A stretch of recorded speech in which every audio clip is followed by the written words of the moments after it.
Hi everyone, it's Delphine from Delphine's Journal. Today we're going to start by updating my bullet journal yearly spreads. Up first is my 25s in 2025 spread. I'm taking this Archer and Olive calligraph pen to highlight the things I did so far this year. Since my last update, I tried a new recipe. I went to a spa with my boyfriend. I also painted my bathroom. I went thrifting with my friend in Montreal. And I made a little bit of money from social media. Honestly, I think that my progress on this spread is going really well.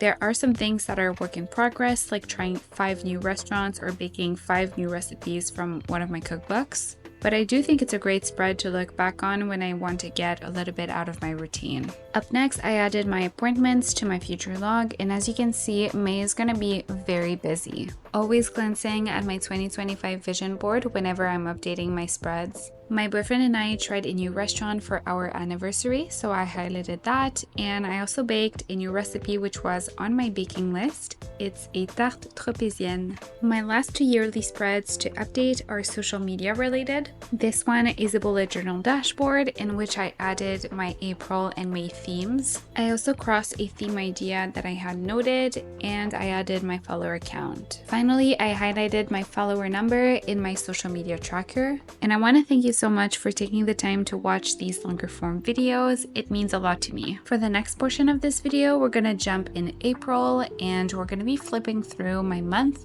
to make you realize that I do not use my bullet journal in a linear way.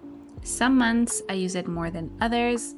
Some spreads are unfinished, and that's okay. But what I'm going to show you today is my monthly recap. I've been including one since February, and I've been absolutely obsessed. I basically do a little collage of 7 to 8 photos of my month, and I print them on my Canon IV that my sister-in-law gifted me at Christmas. I think these are so fun to look back on because they're like a little overview but in pictures of the month that I had. Listen, I'm a contradictory person.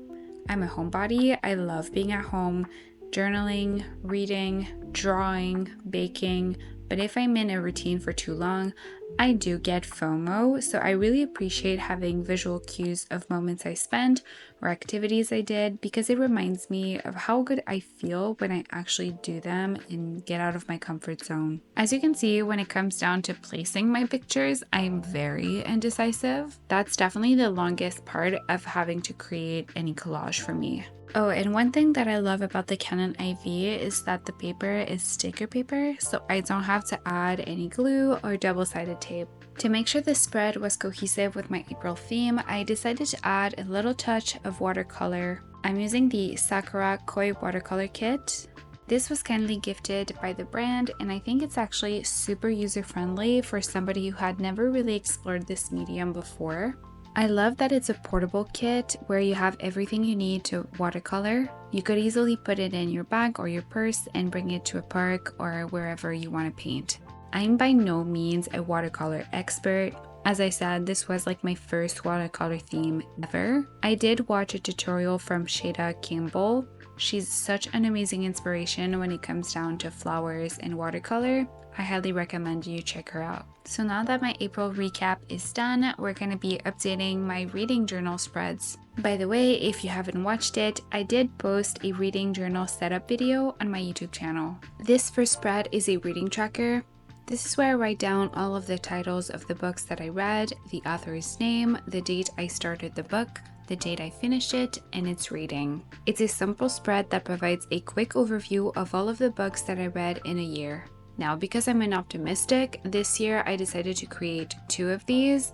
We shall see if I manage to complete my 2025 Goodreads challenge. Up next today, I'm going to tackle my book reviews. I'm not gonna lie, I'm not the best at actually updating this spread, but it is really fun to look back on. So in March, I finished reading The Fall Risk by Abby Jimenez.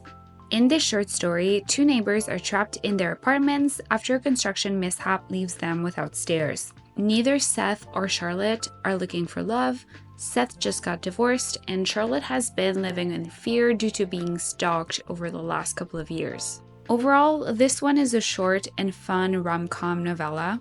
There are some fun tropes like the close forced proximity and the main character is not looking for love. The author likes to tackle deeper subjects, and I like that, but I feel like the depth of this one could have been explored in a traditional book. For example, Charlotte's issues due to being stalked for years can hardly be resolved under 100 pages. So despite that this one was fun and short, I was left wanting more. Up next, I finished reading Us Against You, which is the second book in the Beartown series by Frederick Bachman. I don't want to spoil anything, but basically Beartown is a small community in the forest bound together by hockey.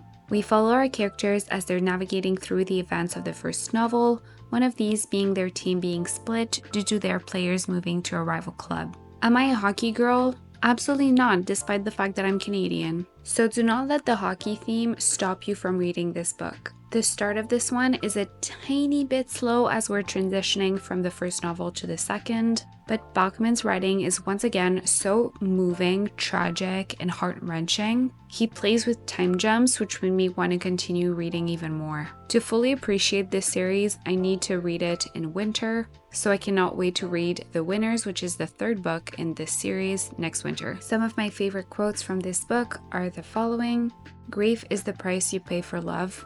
And what does it take to be a good parent? Not much. Absolutely everything."